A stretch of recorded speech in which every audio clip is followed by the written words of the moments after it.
రాయచూటి దివంగత నేత శ్రీ సుగవాసి పాలకొండరాయుడు గారు గతంలో 4 పర్యాయాలు ఎమ్మెల్యేగాను, 1 పర్యాయం ఎంపీగాను తెలుగుదేశం పార్టీ తరఫున అతను రాయచూటి నుంచి ప్రాతినిధ్యం వహించాడు. ఎన్నో ఒడిదుడుకులు ఎదుర్కొని ఇబ్బంది పడి అన్ని పరిస్థితులను ఎదుర్కొని ఆయన తన రాజకీయ ప్రస్థానాన్ని సాగిస్తే ఇటీవల అతని మరణానికి తెలుగుదేశం పార్టీ ఎటువంటి ప్రాముఖ్యత ఇవ్వలేదు.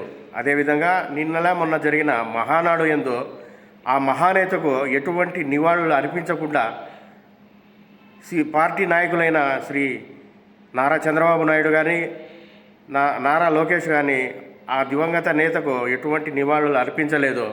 అయితే మా రాయచూటి మున్సిపల్ సభాభవనంలో ఈనాడు జరిగిన సర్వసభ్య సమావేశంలో మా బాడీ అంతా వైఎస్ఆర్సీపీకి సంబంధించిన బాడీ అయినప్పటికీ రాయచూటికి చెందిన మహానేత, దివంగత నేత, 4 పర్యాయాలు ఎమ్మెల్యే, 1 ఎంపీ అయిన ఆ దివంగత నేతకు మర్యాదిస్తూ ఆయనకు ఘనంగా నివాళులు అర్పించి ఆయన ఉనికిని చాటుకున్నారు.